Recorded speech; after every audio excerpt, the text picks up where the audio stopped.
Hello friends, this is Abhishek Kumar. Most welcome to our channel Modern Science Institute. Today we will experiment why is carbon dioxide necessary for plants. It means photosynthesis. As you know, four components are necessary for photosynthesis: carbon dioxide, water, sunlight and chlorophyll. If one component will absent, there doesn't occur photosynthesis. The first you have to take a potted plant. सबसे पहले आप लोग का एक healthy पौधा लेना है. After that उसके बाद क्या करना है, place in a dark room and live there for 3 days. और इस प्लांट को लगभग 3 दिन के लिए या 1 सप्ताह तक भी आप रख सकते हो अंधेरे कमरे में. अब इस प्लांट को अंधेरे कमरे में क्यों रखते हैं, तो आपको पता होगा कि जब ये फोटोसिंथेसिस प्रोसेस हुआ होगा तो ये स्टार्च, यहाँ पे आपको कार्बोहाइड्रेट जो है स्टार्च के फॉर्म में स्टोर रहते हैं. स्टार्च के फॉर्म में स्टोर होते हैं कार्बोहाइड्रेट. तो यह स्टार्च क्या होगा, जब 2 से 3 दिन तक आप अंधेरे कमरे में रख दोगे तो वहाँ फोटोसिंथेसिस प्रोसेस नहीं होगा, जिससे सारा स्टार्च ये प्लांट जो है यूटिलाइज कर लेगा, जिससे प्लांट्स में कहीं भी आपको स्टार्च नहीं रहेगा. आफ्टर दैट इसके बाद क्या करना है आपको, फिर कोई भी एक पत्ती को आप चूज कर लो और उस पत्ती को एक बोतल के अंदर फिक्स कर लो. ध्यान रहे इस पत्ती का आधा भाग बोतल के अंदर होना चाहिए, आधा भाग बोतल के बाहर होना चाहिए. और इस बोतल में हम लोग एक चीज़ सोल्यूशन लेते हैं. क्या लेते हैं, KOH का सोल्यूशन लेते हैं, पोटेशियम हाइड्रोक्साइड का सोल्यूशन लेते हैं. ये पोटेशियम हाइड्रोक्साइड आपको क्या करता है, पोटेशियम हाइड्रोक्साइड आपका जितने भी बोतल के अंदर कार्बन डाइऑक्साइड है उसको अब्जॉर्व कर लेता है. तो इस बोतल के अंदर आपका कार्बन डाइऑक्साइड नहीं रहेंगे, है ना. अब क्या करेंगे, अब कार्बन डाइऑक्साइड यहाँ तो बोतल के अंदर नहीं है, अब्जॉर्व कर लिया है. बाहर तो इस जो आपको बाहरी वातावरण में तो कार्बन डाइऑक्साइड रहेंगे ना, लेकिन बोतल के अंदर कार्बन डाइऑक्साइड नहीं है. अब क्या करना है, इस प्लांट को सनलाइट में लाना है ना, leave the plant in sunlight. अब जैसे ही इसको सूरज के प्रकाश में लाएंगे, लगभग 2 से 3 घंटा तक आपको सनलाइट में छोड़ देना है. 2 से 3 घंटा आप सनलाइट में रख दो. सनलाइट में रखने के बाद आपको क्या करना है, उसके बाद उस प्लांट से लीफ को अलग कर लेना है. लीफ को इसके बाद क्या करते हैं, लीफ को हम लोग बॉयल करते हैं, है ना. इस लीफ को क्या करते हैं, हम लोग बॉयल करते हैं. अच्छा, बॉयल क्यों करते हैं, तो एज यू नो आपको पता होगा लीफ के अंदर पिगमेंट रहता है क्लोरोफिल का, जिसके चलते आपका लीफ का कलर कैसा होता है, ग्रीन होता है.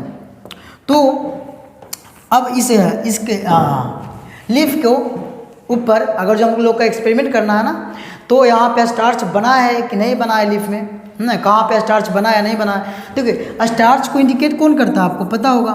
स्टार्च के ऊपर जब आयोडीन का सोल्यूशन डालते हैं, स्टार्च के ऊपर जब हम लोग आयोडीन का सोल्यूशन डालते हैं तो स्टार्च का कलर चेंज हो जाता है ना, ये टर्न हो जाता है ब्लू डार्क में, है ना. डार्क ब्लू कलर इसका हो जाता है जब हम लोग स्टार्च पे आयोडीन का सोल्यूशन डालते हैं.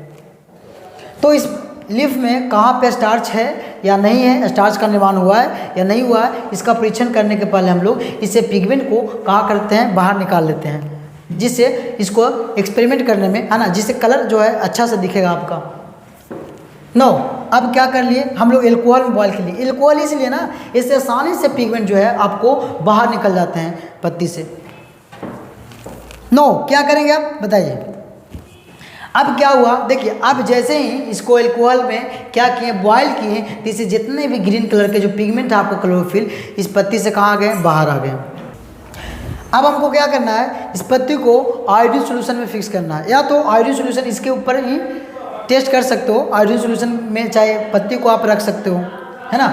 तो आयोडीन सोल्यूशन जैसे ही आप इस पर डालोगे तो क्या होने वाले हैं, देखिए पत्ती का कलर जो है आपका कुछ यूँ हो जाएगा. कहने का मतलब आप केयर करो तो आपको इस भाग जो है इनसाइड द बोतल, ये पार्ट जो है आपका लीफ का बोतल के कहाँ था, अंदर था. ये जो आपको पार्ट दिख रहा है पत्ती का, ये आधा वाला भाग जो जिसका कलर चेंज नहीं हुआ है, वो आपका जो पत्ती का भाग था वो बोतल का अंदर था. अब ऐसे याद करो कि बोतल के अंदर कार्बन डाइऑक्साइड थे, नहीं थे. कार्बन डाइऑक्साइड जो था बोतल के अंदर पोटेशियम हाइड्रोक्साइड के द्वारा अब्जॉर्ब कर लिए गए थे, और ये तो बोतल के बाहर था. तो बोतल के बाहर देखे तो फोटोसिंथेसिस प्रोसेस हुआ है. इट मीन्स यहाँ स्टार्च का निर्माण हुआ है, यहाँ स्टार्च का निर्माण हुआ है, लेकिन यहाँ स्टार्च का निर्माण आपका नहीं हुआ, यहाँ हुआ है। क्यों? ये बोतल का बाहर था, तो यहाँ तो कार्बन डाइऑक्साइड भी आपको मिल रहे थे, क्लोरोफिल था, सनलाइट था, वाटर था। लेकिन यहाँ पे वाटर भी है, सनलाइट भी है, क्लोरोफिल भी था, वो तो बाद में निकाला ना, क्लोरोफिल भी था, लेकिन कार्बन डाइऑक्साइड नहीं था। तो एक कंपोनेंट सिर्फ एब्सेंट था, जिसके चलते फोटोसिंथेसिस नहीं हुआ। तो फोटोसिंथेसिस के लिए यहाँ साफ साफ पता चल रहा है आपको कि कार्बन डाइऑक्साइड क्या है, जरूरी है। इस 4 कंपोनेंट्स में से कोई एक भी कंपोनेंट गायब होगा तो वहाँ पे फोटोसिंथेसिस प्रोसेस नहीं होंगे। तो कार्बन डाइऑक्साइड क्यों जरूरी है फोटोसिंथेसिस के लिए, आई होप ये समझ में आया होगा। तो नेक्स्ट वीडियो में हम लोग बाकी सनलाइट क्यों जरूरी है, क्लोरोफिल क्यों जरूरी है, वाटर क्यों जरूरी है, इस पे ऊपर एक्सपेरिमेंट करेंगे। इसके ऊपर हम लोग फिर एक्सपेरिमेंट करने वाले हैं। आई होप ये वीडियो आप लोग अच्छा लगा होगा। तब तक के लिए बाय बाय, फिर मिलते हैं। Love you for ever.